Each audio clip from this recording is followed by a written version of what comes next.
નમસ્કાર મિત્રો હું છું ગોસાઈ જગદીશ ગીરી, પ્રિન્સિપાલ લોક ભારતી અધ્યાપન મંદિર સમોસા. મિત્રો, મારે આજે તમને એ વાત કરવાની છે કે હમણાં જ ગુજરાત સરકારના શિક્ષણ વિભાગ દ્વારા સ્કૂલ શિક્ષણમાં અને ઉચ્ચ શિક્ષણની અંદર જે શૈક્ષણિક અને બિન શૈક્ષણિકની જે જગ્યાઓ જે 97,227 આગામી 10 વર્ષની અંદર જે ભરતી કરવાના છે, એમાંથી જે ધોરણ 1 થી 5માં 63,615 અને ધોરણ 6 થી 8ની અંદર 20,223ની ભરતીની વાત અત્યારે સરકાર શિક્ષણ વિભાગ દ્વારા જે કાંઈ એનું શૈક્ષણિક કેલેન્ડર જાહેર થયું છે. તો મિત્રો, આ સૌથી વધુ જે જગ્યાઓ છે તે ધોરણ 1 થી 5ની અંદર છે. અને એ ધોરણ 1 થી 5ની અંદર જો આગામી 10 વર્ષમાં આટલી જગ્યા બહાર પડશે તો એ માટેનો કયો અભ્યાસક્રમ આપણે કરવો એના વિશે મારે વાત કરવી છે. તો મિત્રો, આ જે શિક્ષણ વિભાગ દ્વારા જે કાંઈ કેલેન્ડર અત્યારે આપણી સમક્ષ એ 2 દિવસથી આવી રહ્યું છે, અને એમાંની અંદર બહુ સરસ મજાનું એણે એક આયોજન કર્યું છે, જેની અંદર શિક્ષણ વિભાગ દ્વારા જે કાંઈ ભરતી થવાની છે એ તમામ ભરતીની એમાં સરસ આંકડાકીય માહિતીઓ એ આપવામાં આવી છે.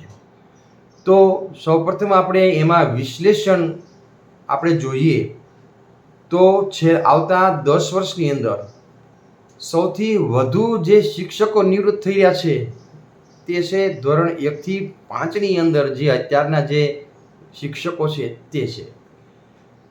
એનું એવું કહેવાનું છે કે 40,007 જેટલા આવતા આગામી વર્ષની અંદર એ શિક્ષકો નિવૃત્ત થશે.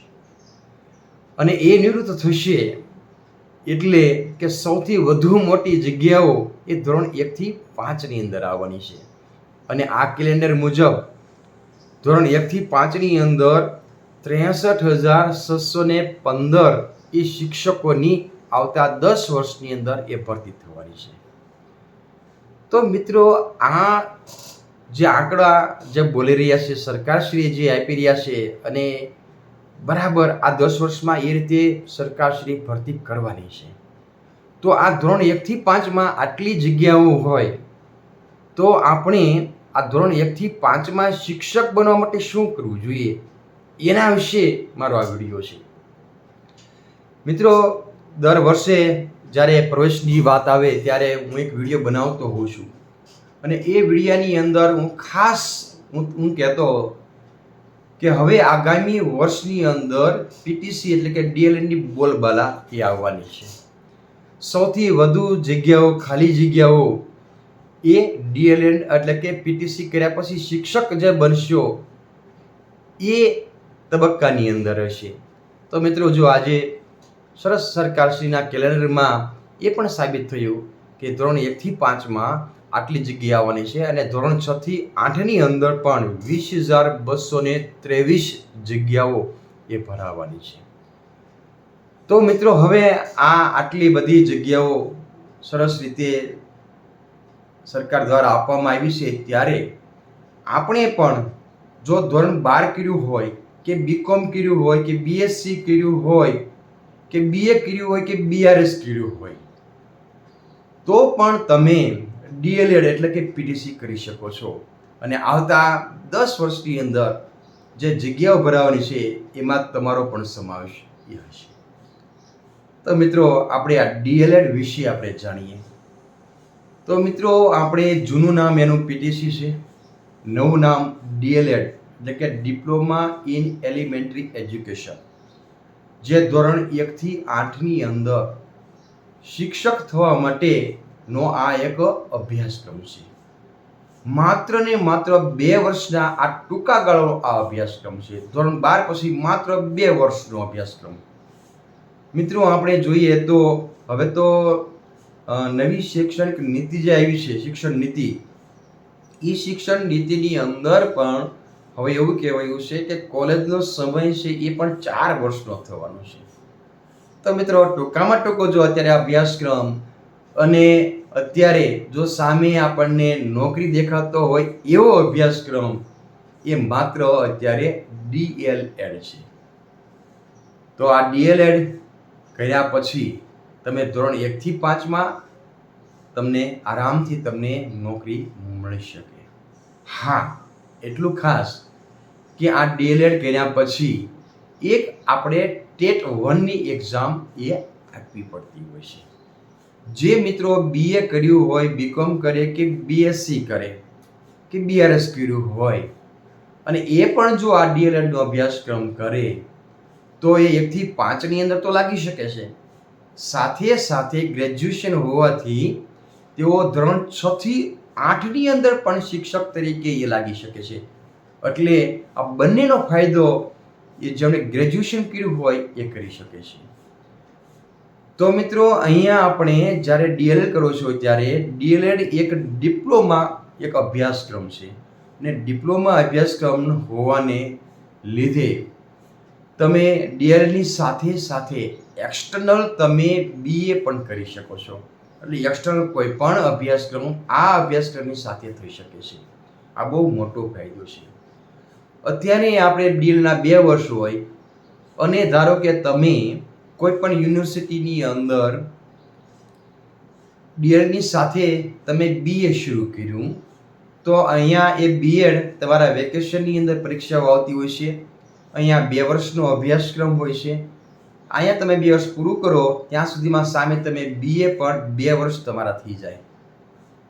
અહીંયા 2 વર્ષ પછી અભ્યાસક્રમ પૂરો થઈ જાય DLEDનો અને ઘરે ગયા પછી 1 વર્ષ તમે ટીવાય તમારું માત્ર તમારું BA નું બાકી રહે. એટલે કે 3 વર્ષની અંદર 2 સારા અભ્યાસક્રમ થઈ શકે એવો આ કોર્સ છે. તો મિત્રો આ કોર્સની વેલ્યુએશન પહેલાં પણ હતી, અત્યારે પણ છે અને ભવિષ્યમાં ખૂબ એ આવવાની છે. ખાસ કરીને બહેનો માટે પણ હું કહેતો હોઉં છું કે બીજા કોઈ પણ અભ્યાસક્રમ કરવા એની કરતાં માત્ર ટૂંકામાં ટૂંકા ગાળાનો જો અભ્યાસક્રમ આ તમે પસંદ કરો તો તમને તરત જ DLED કર્યા પછી પગભર થવાની પૂરેપૂરી શક્યતાઓ તમને અહીંયા એ દેખાય છે. માની લો કે જ્યાં સુધી આપણે ભરતીનું આવી ત્યાં સુધી તમે પ્રાઇવેટ સ્કૂલની અંદર પણ સારા પગારથી તમે જોબ કરી શકો છો અને સન્માનીય જોબ તમે કરી શકો છો. તો મિત્રો આ એક વિડીયો માત્ર વાલી માટે મારે એટલા માટે કહેવું છે કે હવે ધોરણ 12ની પરીક્ષાઓ તમારા સંતાનોએ આપી છે. તો ધોરણ 12 પછી હવે શું કરવું, કયા કોર્સની અંદર જોવાથી આપણને સરકારી નોકરીની આશા દેખાય. હવે તમે જ વિચાર કરો કે અત્યારે LRDની ભરતી અત્યારે શરૂ છે. લાખો વિદ્યાર્થીઓ એની ગ્રાઉન્ડની પરીક્ષા આપી છે. કેટલાય સફળ થયા છે, કેટલાક નિષ્ફળ થયા છે. સફળ થયા છે એ પણ ઘણી બધી સંખ્યા છે. એમાંથી જે સિલેક્શન કરવાનું છે એ તો બહુ ઓછા છે. તો આવા લાખોની સંખ્યાની અંદર આપણે સ્પર્ધા આવી LRD હોય, મંત્રી હોય, બિન સચિવાલયની હોય, કોઈ પણ પરીક્ષા તમે આપો તો ઘણી બધી એની કોમ્પિટિશન છે. અત્યારે આ DLEDની અંદર બહુ ઓછામાં ઓછી કોમ્પિટિશન એ રહેલી છે. જો તમે ટેટ 1 સારા માર્કે પાસ કરો તો તમારે બહુ ઓછામાં ઓછી સ્પર્ધામાંથી તમારે એમાં પસાર થવું પડે અને આરામથી તમારો એમાં વારો આવી શકે. તો મિત્રો આ DLEDનો અભ્યાસક્રમ ક્યાં કરશું? તો મિત્રો આખા ગુજરાતની અંદર સૌથી જૂનામાં જૂની જો કોઈ PTC કોલેજ DLED કોલેજ હોય તો છે લોકભારતી અધ્યાપન મંદિર સણોસરા, જે ભાવનગર જિલ્લામાં એ સિહોર તાલુકાની અંદર આવેલું છે. અહીં આપણે જોઈએ તો 1948ની અંદર આ અધ્યાપનની સ્થાપના થઈ છે અને 76-77 વર્ષથી સરસ રીતે આ અધ્યાપન ઓટોનોમસ તરીકે એ ચાલી રહ્યું છે. તો અધ્યાપન મંદિર, લોકભારતી અધ્યાપન મંદિર અને લોકભારતી પણ એક વિશ્વ પ્રસિદ્ધ ગ્રામ વિદ્યાપીઠ છે. અને અહીંયા જે કાંઈ અભ્યાસક્રમ થાય છે એ શિક્ષકના કૌશલ્યને વધુને વધુ કેમ સજ્જ કરવા એ માટેનું આ અભ્યાસક્રમ એ અહીંયા થાય છે.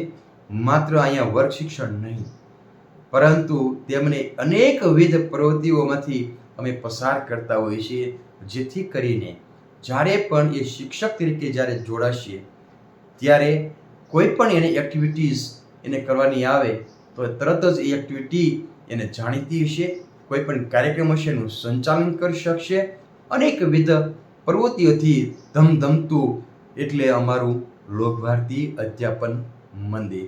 આ અધ્યાપન મંદિરની અંદર ભાઈઓ અને બહેનો માટે સરસ અલગ હોસ્ટેલની સુવિધા પણ છે. કોઈ પણ તાલીમાર્થી અહીંયા આવે તો આ હોસ્ટેલમાં રહીને એ અભ્યાસ કરી શકે છે.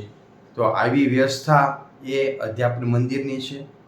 વિશેષ ઘણા બીજા તમે વિડીયો હમણાં અગાઉ પણ અધ્યાપન મંદિરના છે એ આ ચેનલમાં તમે જોઈ શકો છો. કોઈ પણને કાંઈ પણ મદદ એટલે કે શિક્ષણની અંદર તમારે કોઈ પણ એમ લાગે કે અમારે કાઉન્સેલિંગની જરૂર છે તો અમારો કોન્ટેક્ટ કરશો અને અમે તમને ગાઈડન્સ, સલાહ, માર્ગદર્શન પણ અમે આપીશું. હું માત્ર એવું પણ નથી કહેતો કે લોકભારતીમાં જ ડીલ કરો, ગમે ત્યાં કરો, સરસ આ અભ્યાસક્રમ છે, પણ સૌથી બેસ્ટમાં બેસ્ટ અત્યારે જે ગણાય છે એ લોકભારતી અધ્યાપન મંદિર સણોસરા છે. તો મિત્રો, વધુ આવા નવા વિડીયો માટે આ ચેનલમાં તમે જોઈન્ટ થતા રહેજો. આભાર.